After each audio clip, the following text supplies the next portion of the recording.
Friends, Sachin Revathi ഇന്നത്തെ വിശേഷങ്ങൾക്ക് എവരെ സ്വാഗതം ചെയ്യുന്നു. ഈ ചാനൽ ആദ്യമായിട്ട് കാണുന്ന ആരെങ്കിലും ലൈക്ക് ചെയ്ത് സബ്സ്ക്രൈബ് ചെയ്ത് കാണാൻ വേണ്ടി ഒരു കൂടി ഓർമ്മിച്ചുകൊണ്ട് വീഡിയോയിലേക്ക് കിടക്കാം.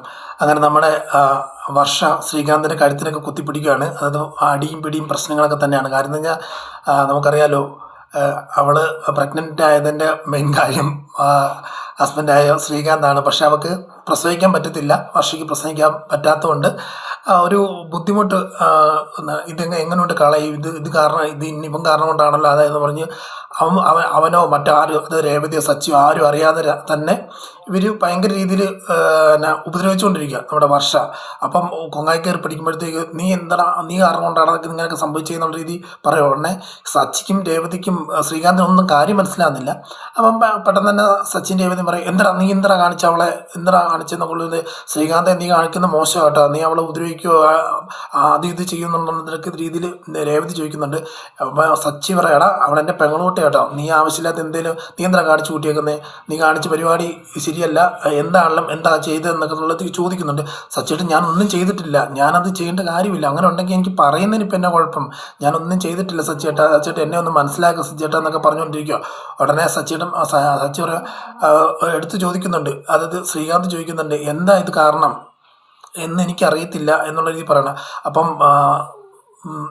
രേവതി ചോദിക്കുന്നുണ്ട്, നിനക്ക് കാരണം അറിയത്തില്ല പിന്നെ ആർക്കും അറിയാം, ചേച്ചി സത്യമായിട്ട് ഏട്ടത്തി എനിക്കറിയത്തില്ല എന്ന് പറയുമ്പോഴത്തേക്ക് സച്ചി പറയുന്നുണ്ട്, അവക്കാണ് അച്ഛനും അമ്മയൊന്നും അവളെ അന്വേഷിച്ചും പറഞ്ഞും വരുന്നില്ല, ഇവിടെ നമ്മളാണ് അവളെ കൂടെ ഏറ്റവും കൂടുതൽ അടുത്ത് നിൽക്കേണ്ടത്, നീ അവളെ വിഷമിപ്പിച്ചാലുണ്ടല്ലോ നിന്നെ ഞാൻ വെറുതെ വിടത്തില്ല എന്നൊക്കെ പറയുമ്പോഴത്തേക്ക് സച്ചിയായിട്ട് ഞാനൊന്നും ചെയ്തില്ല, ഞാൻ പറയുന്നത് മനസ്സിലാക്കുക, ഞാനൊന്നും ചെയ്തിട്ടില്ല എന്നൊക്കെ എടുത്തെടുത്ത് പറയുമ്പോഴത്തേക്ക് എന്നിട്ട് കരഞ്ഞുകൊണ്ട് അകത്തോട്ട് കയറി പോകുന്നുണ്ട് നമ്മുടെ ശ്രീകാന്ത്. ആ സമയത്ത് തന്നെ സച്ചിൻ രേവതി സംസാരിക്കുമ്പോൾ സച്ചിയേട്ടാ ശരിയാണെന്ന് തോന്നുന്നു കേട്ടോ, കാരണം അല്ലെങ്കിൽ പറയേണ്ട ആൾ തന്നെയാണ്. അതായത് അവൻ എന്തെങ്കിലും ചെയ്തിട്ടുണ്ടെങ്കിൽ, തെറ്റ് ചെയ്തിട്ടുണ്ടെങ്കിൽ പറയേണ്ടത് തന്നെയാണ്, പക്ഷേ ഇപ്പം പറഞ്ഞിട്ടില്ല, അതുകൊണ്ട് ഞാൻ എടുത്ത് പറയുക, സച്ചിയേട്ടാ അവനോടൊന്ന് ക്ഷമിക്കുക എന്നൊക്കെ പറയുകയാണ്. അങ്ങനെ പറഞ്ഞുകൊണ്ടിരിക്കുമ്പോഴത്തേക്ക് നമ്മുടെ സുധി വരുവാണ്. സുധി വന്നിട്ട്, സച്ചി ഇങ്ങോട്ട് വന്നൊരു കാര്യം ഉണ്ടെന്ന് പറയും. എന്നാ കാര്യം എന്നാ, അങ്ങോട്ട് വാ എന്ന് പറയും. അല്ല കാര്യം പറയാമെന്ന് പറയും.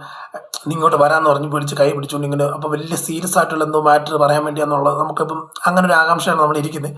പക്ഷെ നേരെ വിളിച്ചുകൊണ്ട് വന്ന് അയാളുടെ ടെറസിന് വിളിച്ചപ്പോഴത്തേക്ക് ബീറെല്ലാം നിരത്തി വെച്ചേക്കാണ്, ഇന്ന് ഫുൾ എൻ്റെ ചിലവാണ്, അടിച്ചോ, ഇപ്പം ശ്രീകാന്ത് വരുമെന്നൊക്കെ പറഞ്ഞുകൊണ്ടിരിക്കുക. നീ എങ്ങനെ അടി തുടങ്ങുമല്ലോ എന്ന് പറയുമ്പോഴത്തേക്ക് പറ്റത്തില്ല, എനിക്ക് പറ്റത്തില്ല, ഞാൻ അടിക്കത്തില്ല എന്നുള്ള ഇത് പറയാം. സച്ചി അങ്ങനെ പറയല്ലേ, നമുക്ക് ഒരുമിച്ച് അടിക്കാം, ഒന്നും നോക്കണ്ട, അടിച്ചു എന്ന് പറഞ്ഞു. അപ്പം ശ്രീകാന്ത് കയറി വന്നിട്ട് തുടങ്ങുകയാണ്. അപ്പം എല്ലാം പിന്നെ എടുത്തിട്ട് കുപ്പിയൊക്കെ പൊട്ടിച്ച് GS അടിച്ച് തുടങ്ങി കഴിയുമ്പോഴത്തേക്ക് പിന്നെ കഴിഞ്ഞ പ്രാവശ്യത്തെ പോലെ ആവശ്യമില്ലാത്ത ഞാനാ മേടിച്ചു തന്നെ ഇതാണെന്നൊക്കെ പറഞ്ഞുകൊണ്ട് വന്നിട്ടുണ്ടെങ്കിൽ നിന്നെ ശരിയാക്കൂടാന്ന് സച്ചി സുധിയോട് പറയുന്നുണ്ട്.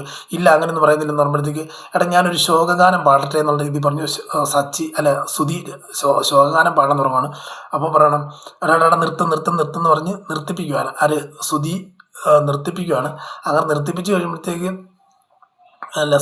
സച്ചി നിർത്തിപ്പിക്കുകയാണ് സുധിയുടെ പാട്ട്.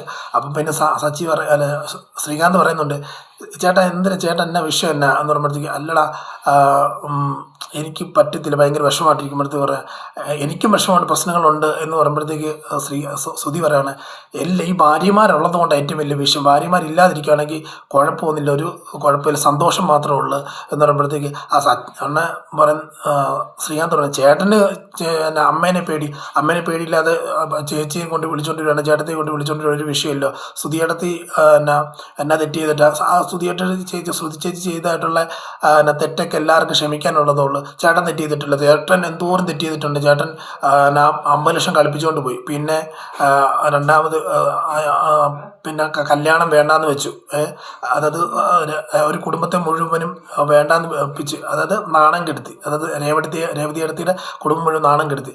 അതുകൂടാതെ ജോലി ഉണ്ടെന്ന് പറഞ്ഞ് പാർക്കിങ്ങിലൊക്കെ പോയിട്ട് രാവിലെ പോയിട്ട് വൈകിട്ട് വരുന്ന പാർക്കിലൊക്കെ പോയി കിടന്നുറങ്ങിയിട്ട് വൈകിട്ട് വരുന്ന ഒരവസ്ഥ, ഇതെല്ലാം ചെയ്ത് ചേട്ടനല്ലേ, അപ്പം ചേട്ടൻ തെറ്റ് ചെയ്തിട്ടില്ലെന്ന്, എന്നാലും എൻ്റെ അമ്മേനെ എന്നെ അവൾ കളിപ്പിച്ചെന്ന് പറയുമ്പോഴത്തേക്ക് ഉടനെ സച്ചി പറയണം, ഇവൻ്റെ ആണത്തില്ല, ഇവർ പറയുന്നില്ല കേട്ടോണ്ടിരിക്കുന്നത്. അപ്പം അമ്മ അത് വിഷമം ഉണ്ടാക്കും, അമ്മയ്ക്ക് വിഷയമാവും, ഞാൻ വിളിച്ചുകൊണ്ട് അമ്മയ്ക്ക് വിഷയമെന്ന് പറഞ്ഞാൽ സച്ചി പറയുന്നുണ്ട്, അമ്മേനെയും ഭാര്യേനെയും എല്ലാവരെയും മെയിൻറ്റെയിൻ ചെയ്ത് പോകുക എന്നുള്ളതൊക്കെയാണ് ഒരു വ്യക്തിയുടെ ഒരു ഉത്തരവാദിത്വം. അത് നീ ചെയ്യാത്തതുകൊണ്ട് നിനക്ക് തന്നെയല്ലേ ബുദ്ധിമുട്ടുണ്ടാകത്തുള്ളൂ എന്നുള്ള രീതിയിൽ പറയണം. ഉടനെ ശരി ആയിക്കോട്ടെ എന്നുള്ള രീതി പറഞ്ഞുകൊണ്ടിരിക്കുകയാണ്. അത് കഴിഞ്ഞുകൊണ്ട് അടുത്ത സീൻ കാണിക്കുമ്പോഴത്തേക്ക് എന്നാൽ ഇപ്പം വെള്ളം അടിച്ചുകൊണ്ടിരുന്നത് ഇനിയിപ്പം നടക്കത്തില്ല, അതായത് എന്താ നിനക്ക് അർത്ഥമില്ല, നീ വിളിച്ചുകൊണ്ട് വരുന്നില്ല, നിൻ്റെ ഭാഗത്ത് തെറ്റ് എന്നൊക്കെ പറഞ്ഞിട്ടുണ്ടെങ്കിൽ ഞങ്ങൾ ഇനി നിൽക്കുന്നില്ല, ഞങ്ങൾ പോകാമെന്ന് പറഞ്ഞാൽ അവർ ഇറങ്ങിക്കുമ്പോഴത്തേക്ക് പറയാം, എടാ നിങ്ങൾ പോവാണ് പൊക്കോ എന്ന് ഞാൻ ഇതിൻ്റെ നിങ്ങൾ പോവാണ് പൊക്കോ, ആ ബിയറിൻ്റെ കാശെങ്കിലും തന്നിട്ട് പോകണം എന്ന് പറയും. പൊക്കോ എഴുന്നിട്ട് എന്നെ ശരിയാക്കും എന്നൊക്കെ പറഞ്ഞുകൊണ്ട് അവരിറങ്ങി പോവാണ്. അടുത്ത സീൻ കാണിക്കുന്ന പറയുമ്പോഴത്തേക്ക് വർഷ റൂമിൽ ഇരിക്കുകയാണ്. റൂമിൽ ഇരുന്നിട്ട് ഇങ്ങനെ ദേഷ്യം കൊണ്ടൊക്കെ ഇരിക്കുക. അപ്പം ശ്രീകാന്തിനെ കാണുമ്പോഴത്തേക്ക് ശ്രീകാന്ത് ഇവിടെ കാണുമ്പോഴത്തേക്ക് ഒളിക്കാൻ നോക്കുക. ഉടനെ ശ്രീകാന്ത് നിൽക്കട അവിടെ എന്നുള്ള രീതി വർഷ വിളിക്കുന്നുണ്ട്. എന്നിട്ട് ശ്രീകാന്ത് പെട്ടെന്ന് ഇറങ്ങി ഓടുമ്പോഴത്തേക്ക് പിന്നെ ഇവള് പോയി കഥ കുറ്റിയിട്ടിട്ട് ഇങ്ങനെ ആലോചിച്ചുകൊണ്ടിരിക്കുക, സ്വയമായിട്ട് ആലോചിച്ചുകൊണ്ടിരിക്കുക. എന്താണേലും ഒരു കാര്യം ചെയ്യാം, ഇതെനിക്ക് പറ്റത്തില്ല, ഞാൻ ഡൈവോഴ്സ് അബോർഷൻ ചെയ്യാൻ പോവുക എന്നുള്ള രീതി പറയുകയാണ്. അബോർഷൻ ചെയ്യാൻ പോകുന്ന രീതി പറഞ്ഞ് ഇങ്ങനെയൊക്കെ ഇരിക്കുക. ആ സമയത്താണ് ഹോസ്പിറ്റലിൽ പോകുന്നത്. ഹോസ്പിറ്റലല്ല, മെഡിക്കൽ സ്റ്റോറിൽ ചെന്നിട്ട് ഒരു ഗുളിക ഗൂഗിളിൽ എങ്ങനെ സെർച്ച് ചെയ്തിട്ട് ഒരു ഗുളിക കൊടുക്കും. ഗുളിക മേടിക്കാൻ വേണ്ടി എഴുതി കൊടുക്കുമ്പോഴത്തേക്ക് അവർ പറയുവാണ്, ഞങ്ങൾക്ക് ഈ ഗുളിക തരാൻ പറ്റത്തില്ല, കാരണം ഈ ഗുളിക തരണമെന്നുണ്ടെങ്കിൽ ഡോക്ടറിൻ്റെ പ്രിസ്ക്രിപ്ഷൻ വേണമെന്ന് പറഞ്ഞു. ഡോക്ടറിന് പ്രിസ്ക്രിപ്ഷൻ ഉണ്ടെങ്കിൽ നിങ്ങൾ തരത്തുള്ളൂ, കാരണം ഇത് നിങ്ങൾ പറയുന്നതിൻ്റെ 10 ഇരട്ടി കാശ് നിങ്ങൾക്ക് തരാം, നിങ്ങൾ തരാൻ പറയുമ്പോഴത്തേക്ക് പറയാം അത് പറ്റത്തില്ല, ഞങ്ങൾക്ക് തരത്തില്ല എന്നുള്ള രീതിയിൽ പറയണം. ആ സമയത്താണെങ്കിൽ എടുത്ത് ഈ വർഷം പറയാണ്, പ്ലീസ് എങ്ങനെയും തന്നേ പറ്റത്തുള്ളൂ എന്ന് പറയുമ്പോഴത്തേക്ക് ആ കടക്കാർ പറയാണ്, മോളെ ഇത് അറിയാതെ നീ കഴിച്ചു കഴിഞ്ഞാൽ അല്ലെങ്കിൽ പ്രിസ്ക്രിപ്ഷൻ ഇല്ലാതെ കഴിച്ചു കഴിഞ്ഞാൽ നിനക്ക് ഛർദി, അത് ഇത്, പിന്നെ ബ്ലീഡിങ്, പിന്നെ അതുപോലെ തന്നെ മരണം വരെ സംഭവിക്കും. പക്ഷേ അത് നീ ഒരു കാര്യം ചെയ്യും, നീ ഡോക്ടറിന് പ്രിസ്ക്രിപ്ഷൻ ഉണ്ടെങ്കിൽ കുഴപ്പമില്ല എന്നൊക്കെ പറയുമ്പോഴത്തേക്ക് നിങ്ങൾ തരണ്ട എന്ന് പറഞ്ഞ് ഇറങ്ങിപ്പോകണം. ആ സമയത്താണ് നമ്മൾ രേവതി അവിടെ വരുന്നത്. രേവതിയെ കാണുമ്പോഴത്തേക്ക് പെട്ടെന്ന് രേവതിക്ക് എന്നാ വർഷം നീ ഇവിടെ നിന്ന് ചോദിക്കുക, അല്ല ചേച്ചി ഞാൻ ഇവിടെ ഒരു ചെറിയൊരു ആവശ്യത്തിന് വേണ്ടി വന്നാൽ അതാന്ന് പറയുക, ചേച്ചി എന്നെ ഇവിടെ ഞാൻ പൂ കൊടുത്തിട്ട് വന്നതെന്ന് പറയാം. അപ്പം നമുക്ക് വീട്ടിൽ ഒരുമിച്ച് പോകാന്ന് പറയാം. ഇല്ല ചേച്ചി പൊക്കോ, ഞാൻ പിന്നെ വന്നേക്കാന്ന് പറയുകയാണ്.